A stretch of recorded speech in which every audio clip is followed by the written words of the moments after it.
I am the Asia politics and policy columnist for Bloomberg Opinion based in Singapore.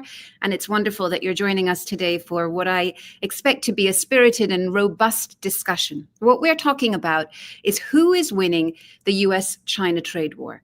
And to understand where we are, I think it would be helpful to find out or to look at how we got here. Now, for decades, the world has operated on a system where countries that bought and sold from each other and traded with each other, that would mean an equal prosperity. But also these countries had a vested interest in keeping each other safe. That's not necessarily the case today. And what we're looking at is the possibility of that system breaking down. And part of the problem is that the two superpowers, the US and China, are at loggerheads with each other. So to understand where these two countries are at and who is winning between them, I'm joined by my esteemed colleagues and columnists to help me answer this question. And that's Hal Brands, who is also the Henry Kissinger Distinguished Professor at Johns Hopkins University's School of Advanced International Studies, and Andreas Kluth, who covers US diplomacy, national security, and geopolitics for us. Hi, guys. It's great to see you. It's wonderful to have you on this live stream today. Hi, Karishma. Good to be here.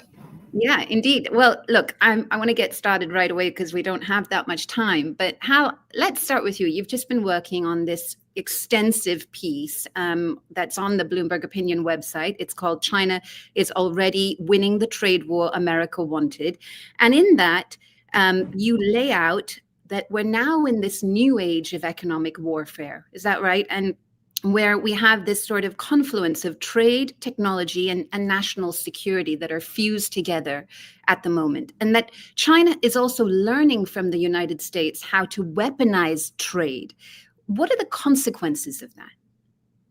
Well, I think the primary consequence is that we're going to be living in a world where you get pretty intense two-way economic coercion between China and the United States. And so if you want to think about sort of where we are historically, I think we're in kind of phase 3 of the economic competition between China and the United States. Phase 1 really began with the Chinese effort to dominate a number of critical industries, AI, quantum computing, so on and so forth, as part of Made in China 2025 and industrial policy going farther back. Phase 2 was really a U.S. initiative, which began under Trump and then picked up steam under Biden to use U.S. tools like export controls and sanctions to try to protect U.S. advantages and slow Chinese modernization in some of these sensitive areas. And phase 3 is basically what happens once China develops a similar toolkit of its own. And so over the past few years, China has built out a suite of coercive measures that in many cases are actually modeled on the things the United States has done to China under Trump and Biden. And they are now using them more aggressively and more broadly than before. And so economic frictions are not going to go away because the US and China are competing over economic leadership in the international system. And now every time the United States throws a punch, it should expect to get punched back by Beijing.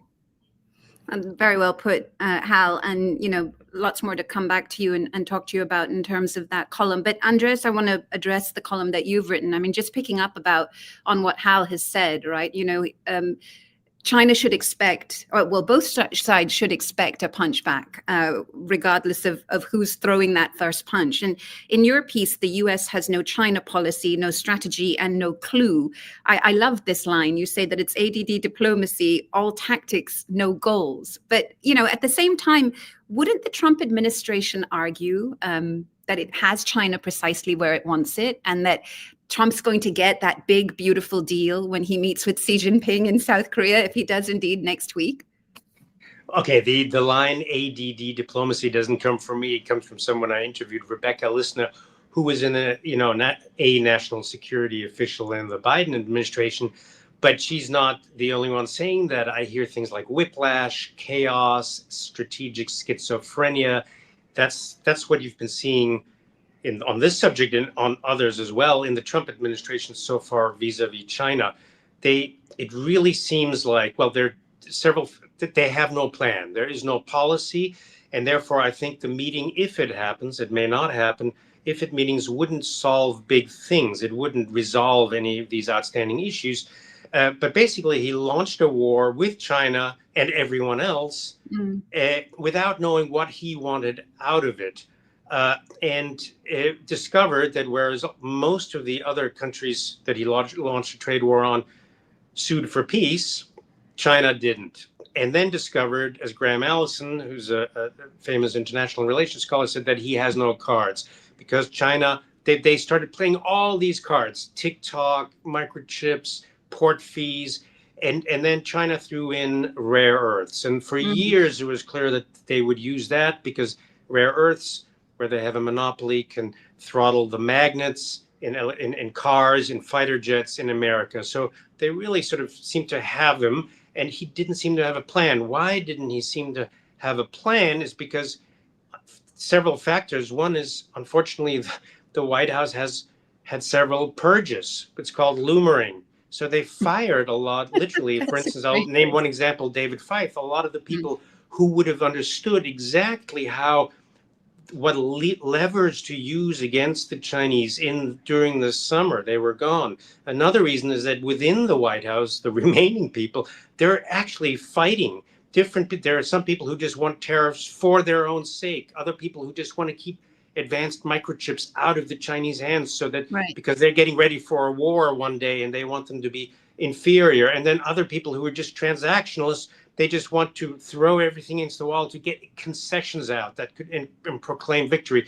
Could be a fentanyl deal or something.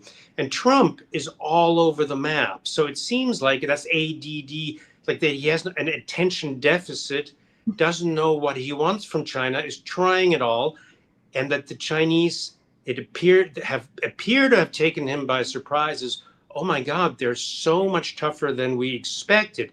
Now what? And now it's like essentially the economic equivalent of mutual assured destruction. How do we get out of this?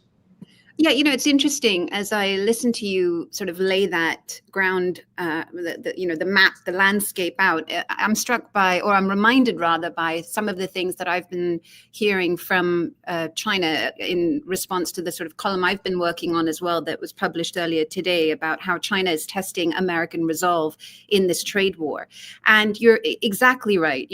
On the Chinese side, what I've been hearing is that there was a sense after the Madrid talks that they were sort of on equal footing and that they were going to have a respectful, honest discussion, honest with the quotation marks around it, whenever the two sides were to meet, and that everybody was sort of getting ready for the meeting between the two big players, Trump and Xi.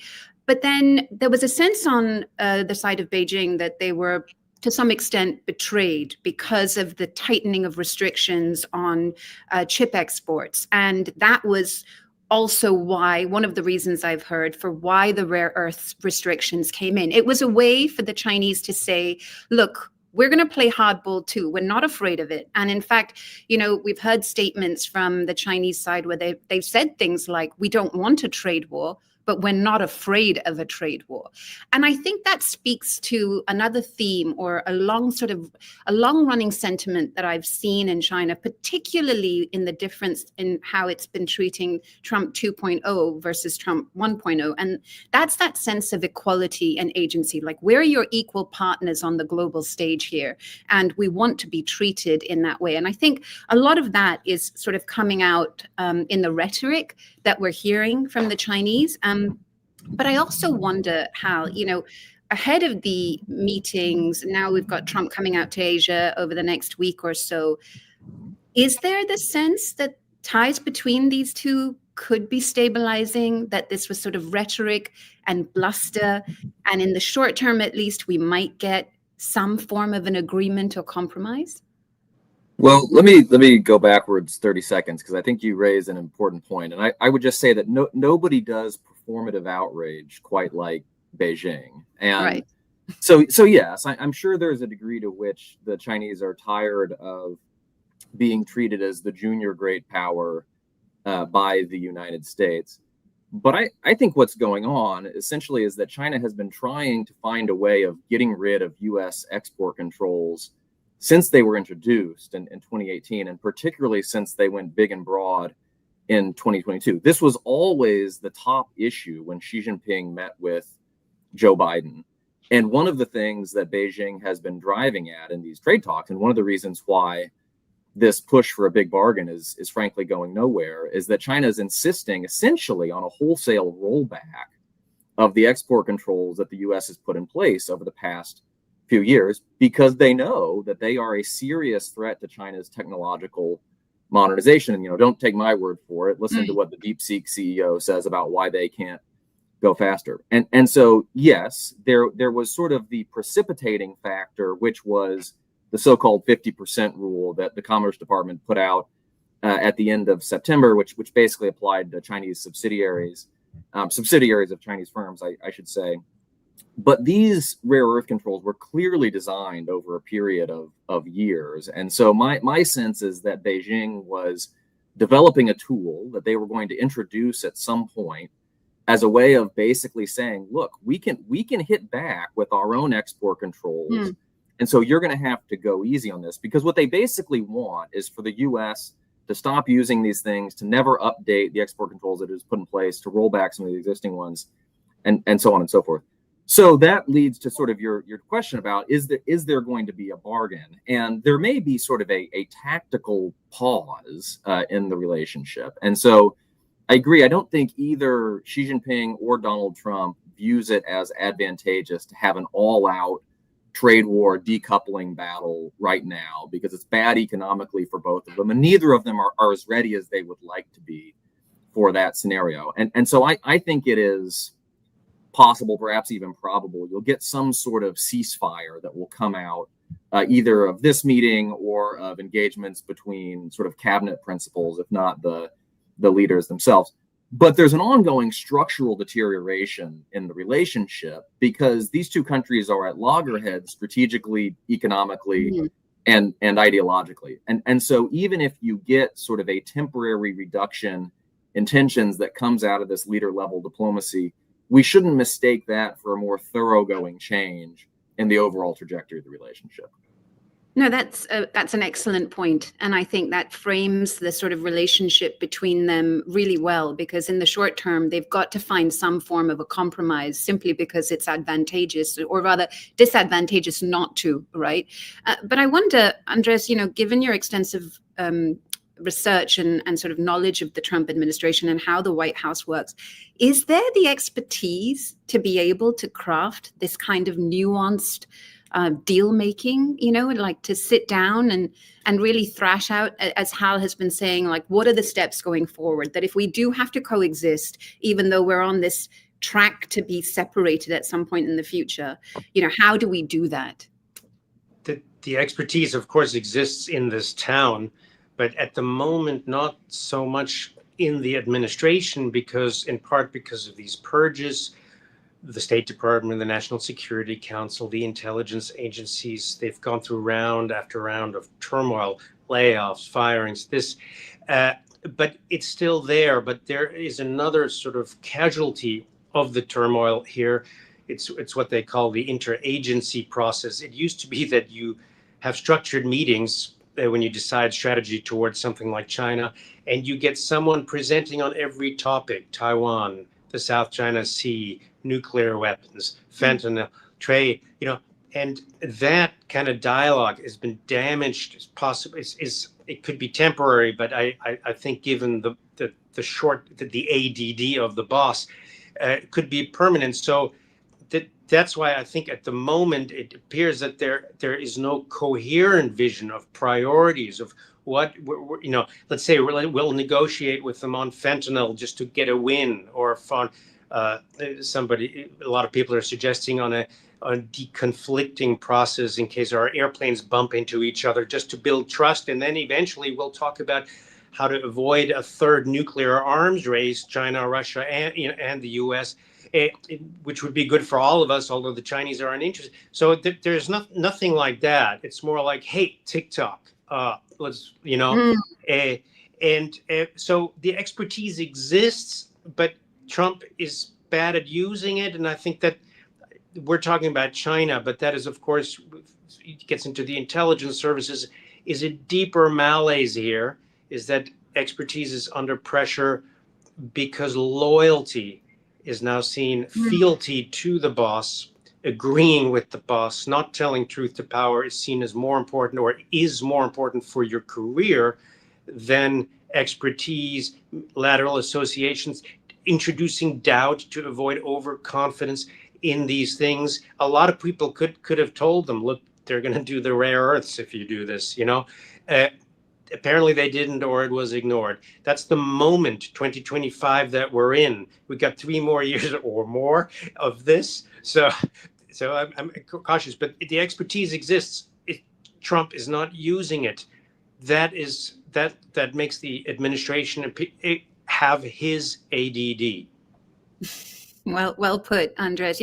A question I get asked a lot in my reporting is, what does China want out of this relationship, right? Like, what is it actually hoping to achieve? And when I ask that question of others, I'm often told, well, China wants to be able to grow its economy and continue with its political system. There's no sort of nefariousness there, and it wants to shape the world to bend to its desires, so that the world is more advantageous to China for it to be able to get its goals. And I wonder how, given the time you've spent there, and as well with the US administrations previous to this as well, whether you would agree with that and what the US wants out of its relationship with China as well. I think it's pretty clear that the Chinese government aspires for China to be the most powerful, most influential, biggest, baddest country in the world. And there's not a lot of dissembling about this at this point. When Xi Jinping talks about China's great rejuvenation, he's talking about sort of restoring China to the place that, in the Chinese telling, the country occupied prior to the century of humiliation, when in many ways it was one of the most, if not the most advanced, powerful society in the world.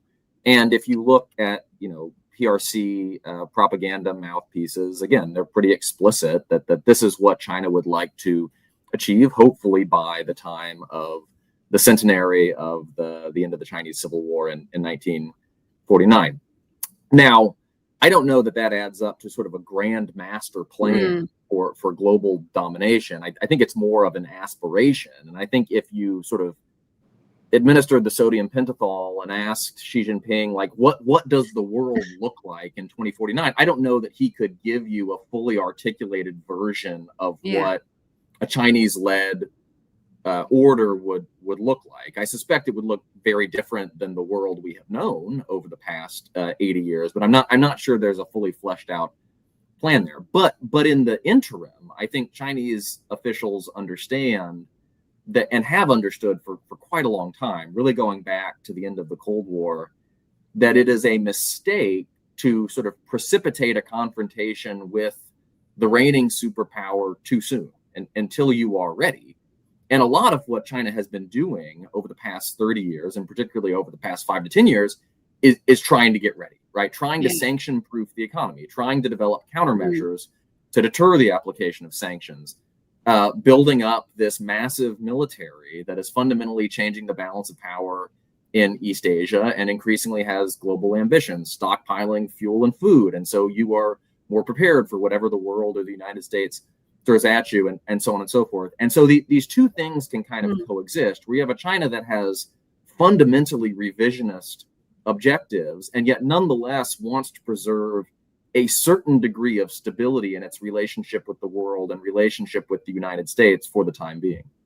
Until it's ready, as you point out. I want to come back to the vision of China in 2049, because of course that gets us to Taiwan. But before that, Andreas, just picking up with you about what Hal said, how much credit can Trump get for being the president that in theory is tougher on China than the others? Is that fair? I mean, what I've heard, the analysis is, well, he's raised these issues, he's called China unfair, he's sort of put it on the table in a way that maybe previous administrations haven't done as vocally and as robustly. No, at the moment, less than 1 year out of 4 or more into the second coming, he should get zero credit. He hasn't been tough. He just threw, objects, sharp objects at China, and then discovered they're also coming back at him. That's not being tough. I mean, he has there are tests to come. So we've really been talking, which is appropriate. It's our topic of the economic mutual assured destruction, or the economic war that's going on. But tough sort of includes, will he deter China from the things that we're really afraid of? Aggression against Taiwan, aggression in the South China Sea, where they are aggressive, but even more aggression. In the long run, pushing America out of the first island chain, eventually to the second or further. And we don't know how Trump feels about that. And Trump, and now I'm thinking about how his behavior towards Vladimir Putin, who's a partner, if not ally, of China, and where he seems by turns very accommodating to Putin, just again the other day, and is not really behavior that tells Xi Jinping in Zhongnanhai, "Ooh, this guy, like, we cannot afford aggression to Taiwan." In fact, it's more like he is anywhere. He could sell out Taiwan. He could yield on any number of other things. He's so transactional. We'll just offer him a few TikTok-like things, and maybe we'll give a company with, someone in his family on like a deal, and we've got him. Because actually, he just wants to throw his weight around in the in South America, Latin America, North America. He's probably okay if we take Asia in the long term. So let's just start testing how far we could go. All of that is one way of saying there's nothing tough about this. There's no sense in which if they're having a staring contest, then I think at the moment she is winning, although they're still staring, if you know what I mean. So no credit yet, but at the same time, we're in year one. But I think toughness ideally precludes genuine crises in future. I don't see that. But then if one of these big crises actually materializes, then we'll find out, I guess, how tough he is. Yeah, I think that's what the Chinese are wondering as well. I mean, one of the theories I've heard about China pushing back as well is precisely that, right? Like, how tough will Trump be on things like rare earths and trade? And how tough might he be when it comes to a real crisis like Taiwan, which is, of course, what Xi Jinping has stated again and again in terms of the ultimate goal for unification with Taiwan. Karishma, can I throw one in that I thought was interesting when I was in my conversation? So rare earths, you saw him signing a deal with Australia. And of course, long term, everyone knows they have to get out of this dependency on rare earths, but that's long term. But short of military war and any of the things we want to avoid, there is, for instance, a way he could get tough at Trump. I mean, there is an asymmetrical tool similar in the asymmetry to the rare earths, which is the banking system. He could clamp down on Chinese banks and keep them out one way or another of the dollarized market, which Chinese banks really rely on. On the flip side, American banks don't care about renminbi markets. So there are levers. If you hadn't fired David Feith and the other people, then people would have pointed it out. I mean, maybe he is now contemplating them. So there are ways he could really say, I'm going to make you have so much pain that you want to think about this. But we haven't seen those yet. Yeah, no, I think that's an excellent point, given the fact that this is an opportune time to try and push some of that leverage, right? When he sits down in front of Xi Jinping, if he ever does that. Hal, just on the Taiwan point, right? Xi Jinping's he's made it abundantly clear that this is part of the national rejuvenation of the Chinese nation. And I wonder, from your conversation, certainly when I've been in Taipei recently, just last week, in fact, there's a very, very different sentiment now from when I met with officials right after the US election, when there was a sense that perhaps there were friends in the Trump administration. And I think now that's far less clear. They're not sure how the Trump administration is going to treat them, whether they become a bargaining chip in all of this. And I wonder what your view on how Taiwan is being treated in these discussions between China and the US. Well, I'm going in 2 weeks, so I'll have a better Well, understanding of yes. it at that point. Coming to a Bloomberg column near you, I'm sure. So I think Taiwan was misled by the first Trump administration in the way that a lot of us were misled, and so Trump does deserve credit as being the father of a more competitive U.S. policy toward China, dating back to about 2017. Not because Trump is very, taken with this idea of a new Cold War, or he's deeply interested in the fate of Taiwan, or Second Thomas Shoal, or any of these other Western Pacific hotspots, but because Trump is transactional at his core, and his transactionalism, particularly on economic issues, put him on the hawkish side of the prevailing consensus in Washington up to 2016, when he became president the first time around, and that consensus was basically based on engagement with China and trying to draw China into the system. Trump said, this isn't working, I'm going to get tough on the economic relationship. And that provided bureaucratic top cover for a lot of hawkish China policy entrepreneurs to push things on the security side, on the defense side, on the diplomatic side, and so on and so forth. And so Taiwan did fairly well under the first Trump administration, did fairly well under the Biden administration as well. The challenge is that the consensus in Washington moved a lot between 2017 and 2025, but Trump didn't. And Trump's transactionalism now places him on the dovish side of the Washington consensus. And so I think what has taken Taiwanese officials by surprise is that, they thought they were getting second Cold Warrior Trump, and instead they're getting let's make a deal Trump. It's the same old Trump. It's just that he finds himself in a different position relative to the prevailing wisdom in Washington. And so that transactional ethos automatically makes Taiwanese officials very, very nervous. And they have, decent reason to be. I don't think that Trump is going to sort of fundamentally walk away from Taiwan over the course of his administration. What he has shown, however, is that he is willing to make the degree of his engagement with Taiwan subsidiary to the quality of his engagement with China, right? And so when it looked like we were headed towards some sort of diplomatic and trade deal over the summer, President Trump basically said, not a good time for the president of Taiwan to come to the United States. Let's slow down arms sales and so on and so forth. If you're looking for a silver lining in Taipei, it's the same silver lining that all of the Republicans on Capitol Hill are looking for. And they're looking at this and they're saying the structural tensions between Washington and Beijing are so severe. There's no way you can keep this grand bargain charade going forever and ever and ever. Trump's going to get ticked off at Xi at some point, whether it's the rare earth controls or something else. And then this dynamic is going to work in our favor because he will find ways of supporting Taiwan as a way of needling Beijing.